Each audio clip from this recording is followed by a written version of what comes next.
పిల్లలు మారం చేస్తున్నారని తల్లిదండ్రులు ఏది అడిగితే అది ఇప్పించినట్లే హైదరాబాద్ మాదాపూర్కు చెందిన ఓ వ్యాపారి తన కొడుక్కి ట్యాబ్ కొనిచ్చాడు. బాగా చదువుతున్నాడనే నమ్మకంతో ట్యాబ్ ఇప్పించేశాక ఏం చేస్తున్నాడో పెద్దగా పట్టించుకోలేదా తండ్రి. సరదాగా ట్యాబ్లో ఆన్లైన్లో గేమ్స్ ఆడడం మొదలుపెట్టిన బాలుడు కొద్ది రోజులకే పెడదో పట్టాడు. బుద్ధి అశ్లీలం వైపు వెళ్ళింది. మెట్రో స్టేషన్ సమీపంలోని ఓ ఉమెన్స్ హాస్టల్లో ఉంటున్న అమ్మాయిలను రాత్రి 9 గంటల సమయంలో పక్కింటి వైపు నుంచి ఫ్లాష్ లైట్లు రావడంతో ఉలిక్కిపడ్డారు.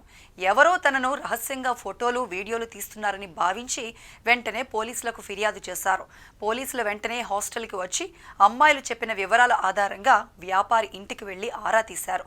9వ తరగతి చదువుతున్న తన కుమారుడు అమాయకుడు, ఏమీ తెలియదని పోలీసులతో వాదించారు ఆ తల్లిదండ్రులు. మీ అబ్బాయి వాడుతున్న ట్యాబ్ తనిఖీ చేసి నిర్ధారిస్తామంటే సరే అన్నారు.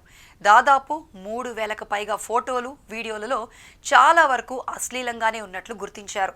ముఖ్యంగా ట్యాబ్ నుంచి రికార్డ్ చేసిన కొన్ని వీడియోలను ఓపెన్ చేద్దామంటే పాస్వర్డ్ అడుగుతున్నాయి. అదే విషయం బాలుణ్ణి అడిగితే చేతులెత్తేశాడు. తనకు గుర్తులేదని, మర్చిపోయానని బుకాయించాడు. బాధిత మహిళల వ్యక్తిగత ప్రతిష్టను దృష్టిలో పెట్టుకుని మహిళా పోలీస్ అధికారుల ద్వారా తనిఖీ చేయించారు. మొబైల్ ఫోన్, ట్యాబుల్లో స్టోర్ చేసిన దాదాపు 3,000 వరకు అశ్లీల, అసభ్య ఫోటోలు, వీడియోలు బయటపడ్డాయి. వాటిని ఎక్కడి నుంచి సేకరించింది దర్యాప్తు చేస్తున్నారు. చాలా వరకు అశ్లీల వెబ్సైట్లు, డేటింగ్ యాప్ల నుంచి షేర్ అయినట్లు అనుమానిస్తున్నారు. దీంతో పోలీసులు మొత్తం సమాచారాన్ని తెలుసుకునేందుకు ట్యాబ్ను ఫోరెన్సిక్ సైన్స్ ల్యాబ్కు పంపారు.